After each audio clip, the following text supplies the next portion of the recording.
Sejam bem-vindos a mais uma edição da ESEC TV, um magazine cultural sobre a cidade de Coimbra, produzido pela Escola Superior de Educação. Eu sou a Cristiana Oliveira e convido a ficar connosco durante a próxima meia hora numa viagem pelas Sentinelas do Mar.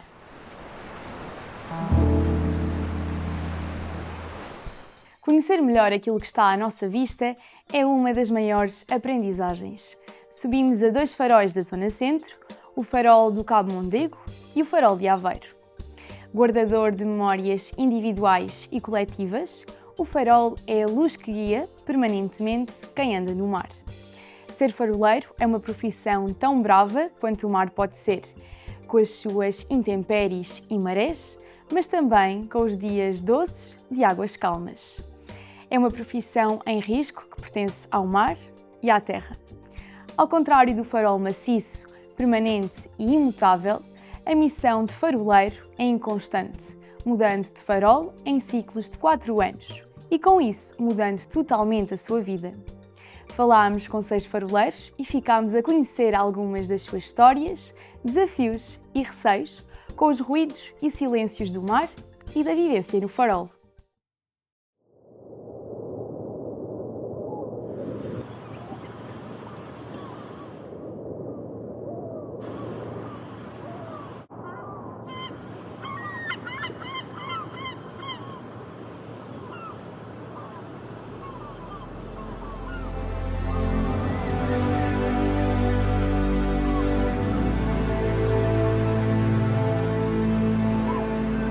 É onde o Atlântico beija a costa portuguesa que se erguem gigantes de pedra e luz. Os seus fachos de luz cortam nevoeiros e enfrentam tempestades para anunciar a sua presença para marinheiros, pescadores e inúmeros sonhadores.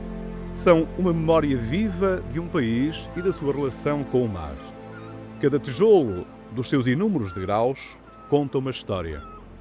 São milhares de partidas, chegadas, encontros e desencontros. É aqui, nestes lugares onde o horizonte se encontra com a esperança, que os faróis permanecem firmes, como símbolos de orientação e de resistência. São sentinelas que nunca dormem.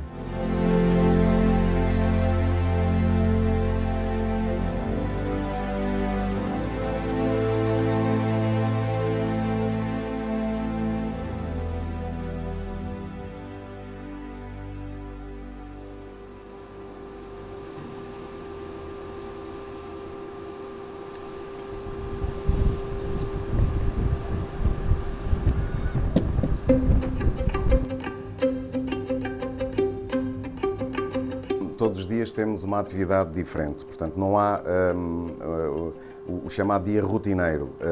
Temos certas e determinadas coisas que são efetuadas diariamente, como é óbvio, o retirar, o colocar cortinas, mas depois temos uma diversidade de trabalhos que nunca se repetem. Desde do acender ao apagar somos faroleiros. No meio de uma cidade cada vez mais em permanente mudança, os faróis é um edifício estável. Um farol, uma igreja, uma árvore antiga, são pontos de referência que nós temos na nossa vida. Eu acho que quem procurar ingressar nesta profissão tem que ter o espírito muito aberto. Às vezes é difícil o desempenho da nossa função e temos que ser multifacetados. Fazemos serviço de 24 horas e descansamos 24 horas. E no dia onde nós estamos nem de serviço, nem de folga, trabalhamos na manutenção. É uma figura romântica, digamos assim, não é? Hoje em dia, que o pessoal vê na televisão, é aquela ideia romântica de que o faroleiro apenas está a contemplar o mar, não é? Ou a luz, ou a ver os barcos a passar. Os faroleiros têm há muito trabalho que fazer.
Erguido entre o azul do Atlântico e a areia dourada da Praia da Barra, o farol de Aveiro vigia os mares há mais de um século. Com 62 metros de altura, é o mais alto de Portugal e um dos mais imponentes da Europa. Construído entre 1885 e 1893, este gigante foi uma resposta à necessidade de orientar embarcações numa costa marcada por naufrágios e águas traiçoeiras. Hoje é mais do que uma estrutura funcional. É um símbolo da ligação entre Aveiro e o mar. Um monumento que atrai visitantes, curiosos e amantes da história marítima. Aberto ao público em visitas guiadas, oferece uma das vistas mais deslumbrantes da região. Do seu alto, vê-se a Ria de Aveiro, o Oceano Atlântico e uma linha costeira que continua a inspirar quem por aqui passa. É um guardião da memória coletiva, um passado que é cada vez mais presente.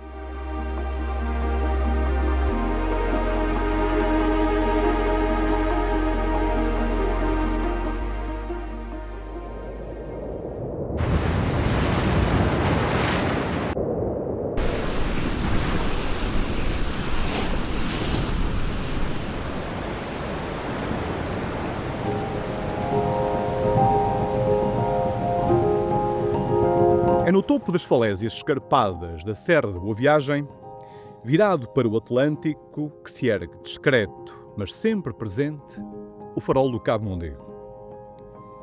Inaugurado em 1922, rodeado por trilhos e miradouros, atrai caminheiros, curiosos e amantes da natureza. Está localizado numa área de grande valor geológico e ambiental. O farol do Cabo Mondego é sinónimo de silêncio, de contemplação, mas também da responsabilidade de manter a luz acesa, mesmo nas noites mais escuras. Mais do que uma tarefa, esta é a sua missão: guiar quem se aventura nas águas gélidas do Atlântico.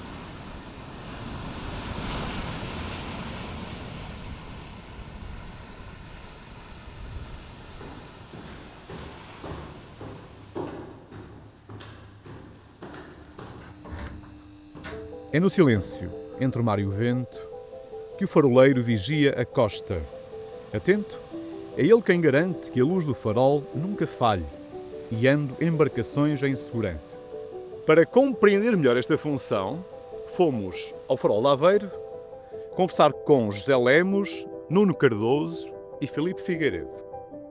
No farol do Cabo Mondego, conversámos com Mário Viegas, Carlos Rosado e Fábio Rio. Quando esta barra foi aberta, em 1808, a partir daí surge a necessidade de haver um assinalamento que fizesse com que a navegação fosse o mais segura possível, porque o que eles tinham a nível de pontos de referência era uma capelinha ali do outro lado, em São Jacinto, que é a Nossa Senhora das Areias. Estamos a falar de uma torre cilíndrica, listada de vermelho e branco. É esta a imagem que o distingue dos demais faróis ao longo da costa portuguesa. Durante a noite, todos os faróis são dotados de características luminosas. No caso do farol de Aveiro, simplificando, são 4 relâmpagos de luz branca a cada 13 segundos de rotação.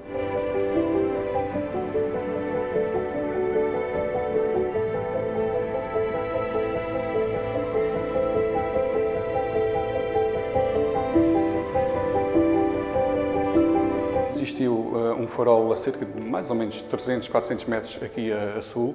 Esse farol começou a funcionar em 1854 e em 1920 veio para aqui. Estamos aqui implementados na Serra da Boa Viagem. Pelas nossas costas temos a serra e pela nossa frente temos o Oceano Atlântico. E pronto, digamos que é a particularidade em relação aos faróis que eu conheço de ser diferente. Tem uma torre quadrada, até é relativamente baixa, tem 15 metros, mas devido à sua posição aqui na falésia, temos uma altitude de 97 metros. Portanto, digamos que os faróis construídos em falésias têm uma altura de torre menor do que um farol que está construído numa praia, como o farol de Aveiro, o farol de Vila Real de Santo António, por estarem em locais baixos junto à água, necessitam de uma torre mais alta para que o alcance luminoso seja atingido o mais longe possível. Tinha um camarada que dizia com muita graça que o faroleiro é uma espécie de canivete suíço da Marinha.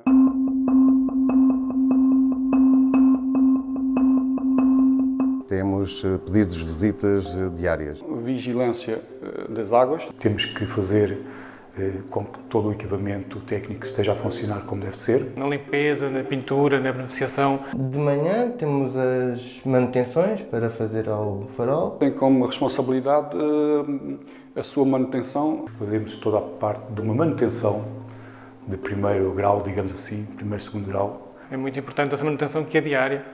Qualquer edifício ao pé do mar, perto do mar, ali na costa, tudo se degrada mais depressa, não é? Este edifício tem um pouco mais de 130 anos e ele está num estado muito bom devido a essa manutenção que é diária e feita pelos faroleiros.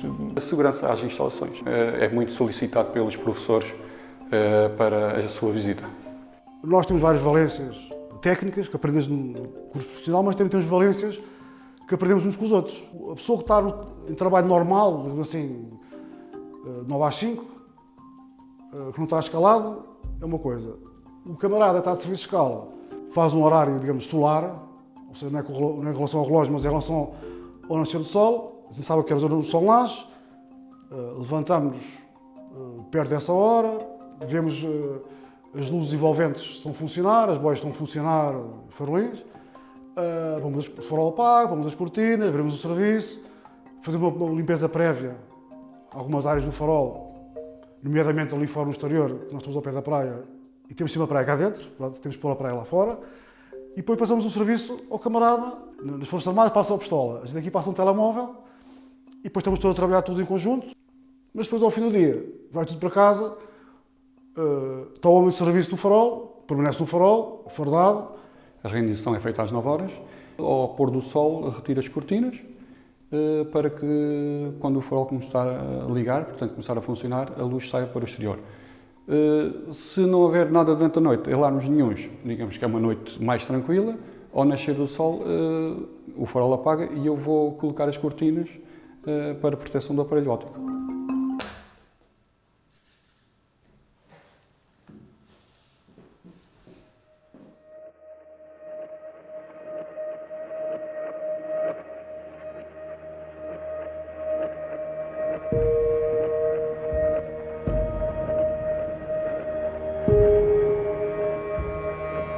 Desde os seus inícios que não só este farol, um pouco por todo o continente nacional, os faróis tinham uma grande importância para as comunidades locais.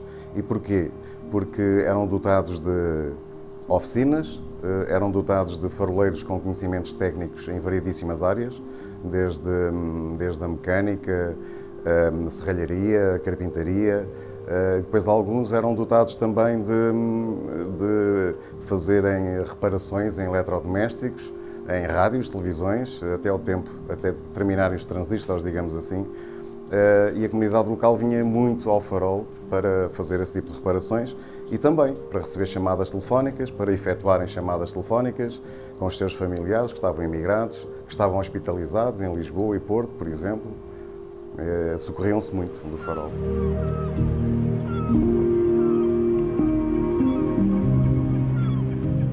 É nas mais de 2 dezenas de faróis existentes em Portugal continental, 15 nos Açores e 4 na Madeira, que o faroleiro exerce a sua função, desde o primeiro farol que se localizava em Alexandria. Começaram por ser fontes, fogueiras, melhor dizendo, começaram por ser fogueiras que eram feitas ao longo da costa para inicialmente assinalar os perigos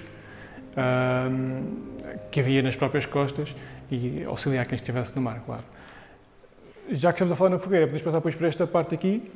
Este instrumento aqui simboliza uma cegonha, era uma fase mais avançada das tais fogueiras. Imaginemos que tínhamos aqui uma das tais fogueiras, nesta ponta, e para diferenciar as fogueiras umas das outras, para que, no fundo, quem estivesse a ver a fogueira soubesse de onde é que ela estava a ser feita, no fundo, não era? Qual é que era o local da fogueira.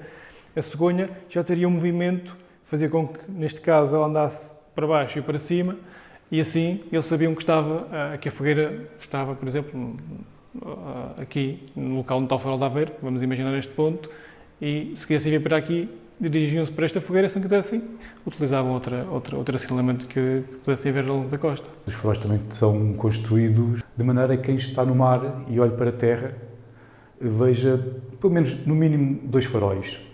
Como quem no mar está consegue ver, nós geralmente, por norma, num farol à noite conseguimos ver sempre o que está a norte e o que está a sul.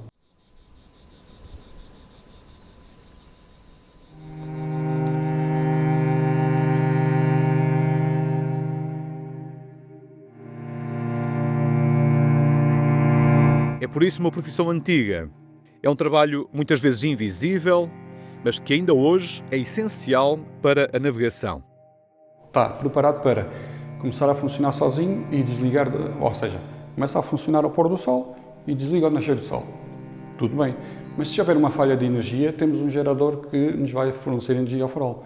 Não tem problema, mas já tem que haver sempre haver o fator humano para verificar se essas condições estão a funcionar. A nossa existência nesses espaços contribui para durar mais 100 anos. No mundo cada vez mais automatizado, o seu papel pode passar despercebido. Mas sem ele, muitos caminhos no mar seriam ainda mais incertos e traiçoeiros. Para a família do faroleiro, trata-se de amar alguém que pertence tanto ao mar quanto às inúmeras terras em que vive entre partidas e recomeços constantes.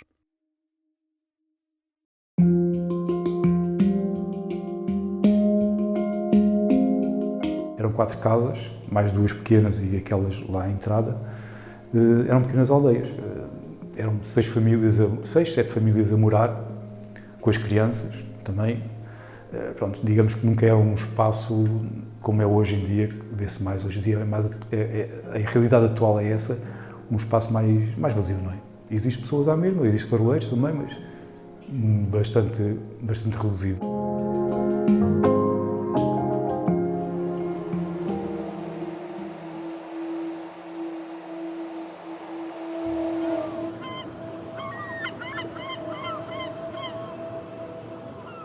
Isto é uma pequena aldeia, um condomínio fechado com o nosso local de trabalho inserido. Neste caso com 5 famílias, em que coabitamos em inúmeras situações no dia-a-dia. Há muita gente que não gosta nada de ser transferido sempre. Para eles isso é uma grande confusão. Para as famílias também. As esposas dos faroleiros, penso eu, está ela por ela, meio por meio, metade das esposas não estão a acompanhar os maridos dos faróis, estão nas suas casas. Penso eu que a outra metade está nos faróis e depois a grande dificuldade é as esposas dos faroleiros têm que se sujeitar a empregos móveis, limpezas, restaurantes, não conseguem fazer uma carreira. Quem acompanha o faroleiro não faz uma carreira. Há faroleiros que, digamos, têm família com ele, no farol. Por um lado, esse faroleiro, não tanto o faroleiro, mas os filhos perdem, porque acabam por não arranjar amigos. Como é que é dizer isso? Arranjam amigos, mas ao fim de 4 anos mudam de situação e essa amizade acaba-se por perder.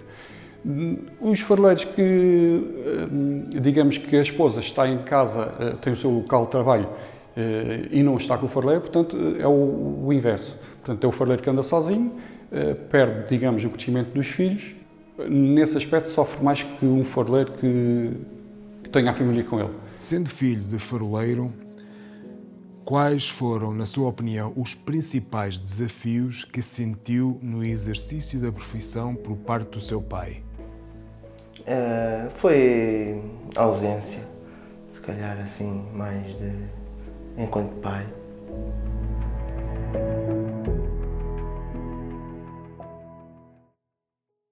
Para as nossas esposas muitas das vezes é o pedido de transferência da atividade profissional que elas exercem, sejam elas professoras, sejam elas empregadas de caixa numa grande superfície, mas existe o tal problema da fixação, não é? Ou seja, a efetividade num quadro numa determinada empresa só se consegue sendo essa empresa uma multinacional, porque tirando isso é complicadíssimo desvincular-se num sítio e vincular-se no outro. O facto de nós termos que ser movimentados de tempos em tempos acaba por nos criar um problema depois a nível de planeamento do futuro, não só a nível familiar, como a nível pessoal. Nós, quando vamos mudar de farol, nós temos que mudar praticamente tudo. As casas estão vazias nos faróis. Nós temos que levar as mobílias, as palementas das cozinhas, portanto, tudo isto temos que empacotar tudo e depois de empacotar o destino. Portanto, acabam por ser muitas vezes nesses 4 anos, pelo menos 6 meses para arrumar as coisas e 6 meses para desempacotar as coisas.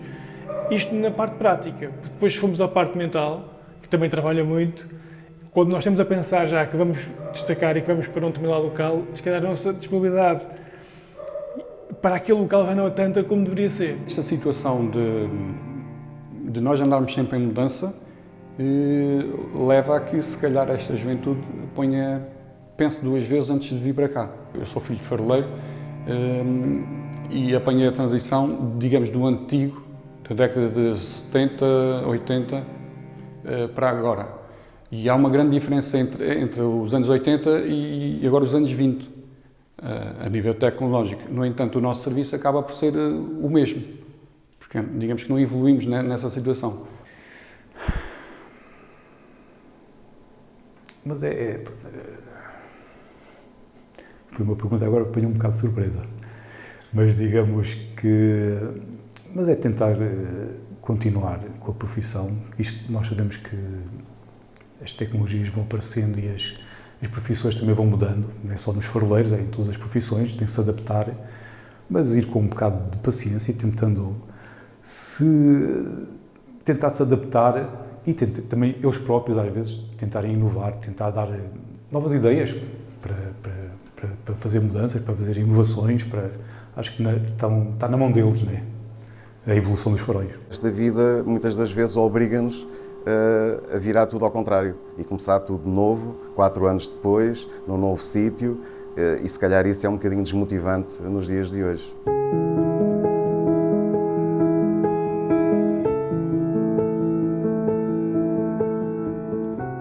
É uma profissão que por vezes pode ser solitária, mas é cheia de significado, tradição e herança.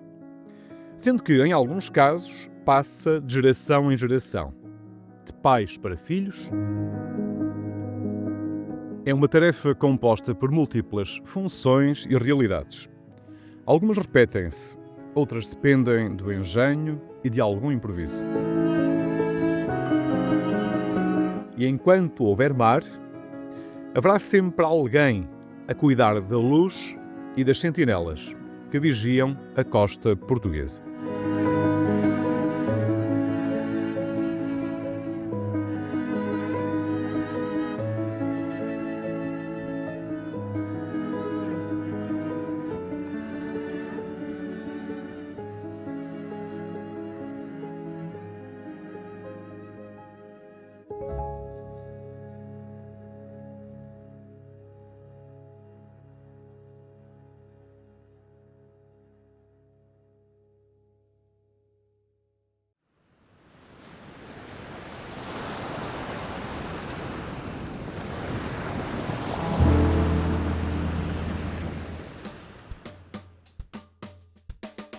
Chegamos agora ao fim desta edição, uma viagem onde a luz brilha na imensidão do mar. Relembramos que a ESEC TV é sempre às sextas-feiras, pela hora de almoço, aqui na RTP2 e na RTP Play. Obrigada por ter ficado desse lado e desejo-lhe uma ótima semana.